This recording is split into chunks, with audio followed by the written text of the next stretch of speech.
What is a metric and why are they important? A metric's the unit of measurement of the goods or services that you want to trade in the market. So in a water market you trade water, you might measure it in gigalitres, so that's the metric for water trades.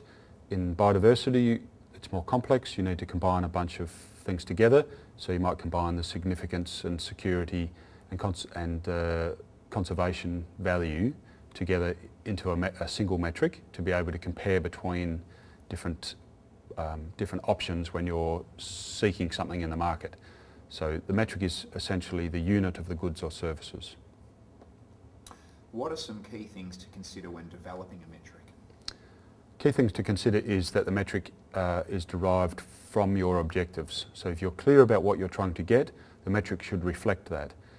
Metrics can be simple, as I said. They could be water.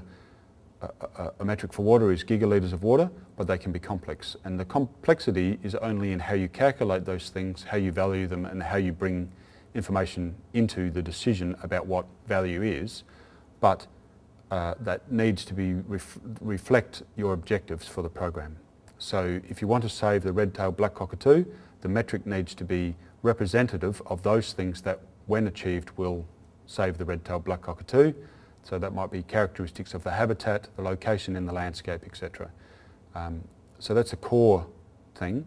The other is to think about the amount of time it takes to change and the kinds of actions that need to be changed, because we may want to maintain current values, which may have a value in maintaining them. If there are currently rights to allow those current values to degrade, then we want to buy back rights. So in biodiversity, for example, biodiversity can be degraded through weed actions, and we buy back the rights by getting people to manage those weeds. That'll maintain it. If we want to make improvements, we may need to revegetate or control some other threats, and we need to separate out the maintaining values and improving them. Finally, what skills are required to develop a metric?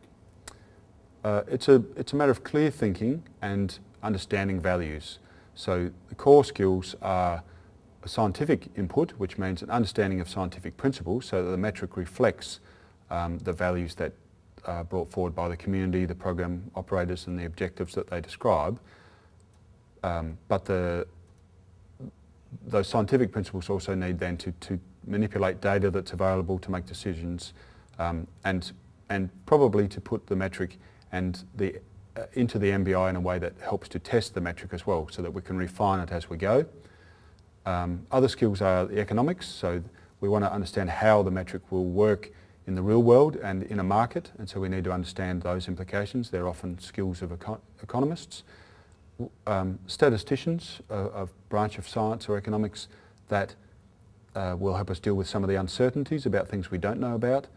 And we may fall back on expert knowledge, which may be scientific, economic, social, and other expertise from other areas to help us where we have knowledge gaps.